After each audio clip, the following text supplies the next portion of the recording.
नमस्कार. सकाळी तर आपली ओळख झालेलीच आहे, तरी पुन्हा एकदा ओळख करून देतो. माझं नाव राजेंद्र बागल, संस्थापक अध्यक्ष ड्रीम इंडिया कॉर्पोरेशन. आणि आज वेगवेगळ्या तालुक्यातून जिल्ह्यातून आज सगळे तुम्ही इथं उद्योजक, काही महिला उद्योजका या ठिकाणी आलेले आहेत. त्यांचं पहिलं मी इंडियाच्या कंपनीच्या वतीनं सर्वांचे आभार मानतो. त्याचबरोबर संस्थेचं एक किंवा कंपनीचं एक ध्येय धोरण आहे की प्रत्येक तालुका लेवलला किंवा गाव पातळीवरती आपल्याला एकतरी उद्योजक घडवायचे आहे. आणि ह्या सगळ्या चळवळीमध्ये तुमच्या सर्वांची साथ असणं खूप गरजेचं आहे. तर ती साथ अपेक्षित आहे.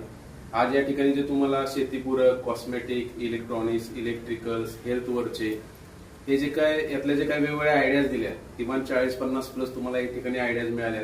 आज तुमच्या लक्षात आलं की अशा अनेक गोष्टी आहेत की कमी भांडवलात म्हणजे 1,000 पासून 10,000 पर्यंत मी काय करू शकतो हे तुम्हाला क्लिक झालेलं आहे. आणि रोज काही गोष्टी आपण बाहेर बघत असतो, पण ते आपल्याला प्रेरणा देणारं कुणी नसतं. तर आम्ही तुमच्या पाठीमागे कायम आहे. दिलेल्या आयडियांवरती आम्ही तुम्हाला 100% सोल्युशन पण देतोय, त्याचे डिटेल्स पण तुम्हाला सांगितले. तर या चळवळीमध्ये म्हणजे मी उद्योजक होणारच ही माझी एकट्याची सरांची चळवळ नसून ही आपल्या सगळ्यांची चळवळ आहे. मगाशी कुणीतरी म्हटलं की नोकरी मागणारे न देता की नोकरी घेणारे बना. तर आपल्याला जर ही प्रेरणा घेऊन जर आपण काम करायला गेलो, जर व्यवस्थित वेगवेगळ्या आयडिया दिल्या, त्याच्यावर जर 100% सोल्युशन दिलं तर नक्कीच उद्योजक घडतील. पुन्हा एकदा सर्वांचे आभार आणि पुढील वाटचालीस शुभेच्छा.